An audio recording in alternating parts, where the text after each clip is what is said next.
సాధారణంగా బీజేపీ మీద ఈగ వాలినా సరే కాంగ్రెస్ నేతలు విరుచుకుపడతారు. కానీ ఇక్కడ సీన్ రివర్స్ అయింది. బండి సంజయ్ ను మంత్రి పదవి నుండి దించాలని, ఆయన రాజీనామా చేయాలని బీజేపీ ఎంపీలే లోపల గోతులు తవ్వుతుంటే, మన కాంగ్రెస్ ఎంపీ మల్లు రవి మాత్రం బండి సంజయ్ కు ఫుల్ సపోర్ట్ గా నిలిచారు. ఇది కదా అసలైన సరికొత్త రాజకీయం. మల్లు రవి ఏమంటున్నారో తెలుసా? పిల్లలన్నాక తప్పులు చేస్తారు, దానికి తండ్రి ఎందుకు రాజీనామా చేయాలి అని ప్రశ్నిస్తున్నారు. అబ్బా, ఎంతటి పితృవాత్సల్యం, ఎంతటి దయాహృదయం మల్లు రవిది. పిల్లలన్నాక తప్పులు చేస్తారట, దాన్ని వదిలేయాలట.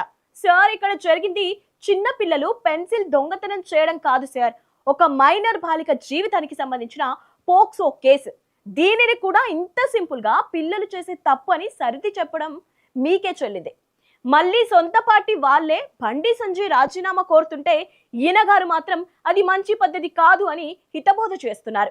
కాంగ్రెస్ పార్టీలో ఉంటూ బీజేపీ మంత్రి పదవిని కాపాడటానికి ఇంతలా తాపత్రయపట్టం చూస్తుంటే తెర వెనుక నడుస్తున్న రాజకీయ సమీకరణాలు ఏంటో సామాన్య ప్రజలకు కూడా అర్థమైపోతుంది. ఇక మన మల్లు రవి చెప్పిన ఇంకొక పచ్చి కామెడీ ముచ్చట ఏంటంటే, బండి సంజయ్ తన కొడుకును దాచిపెట్టకుండా పోలీసులకు సరెండర్ చేశారని సర్టిఫికేట్ ఇచ్చేస్తున్నారు.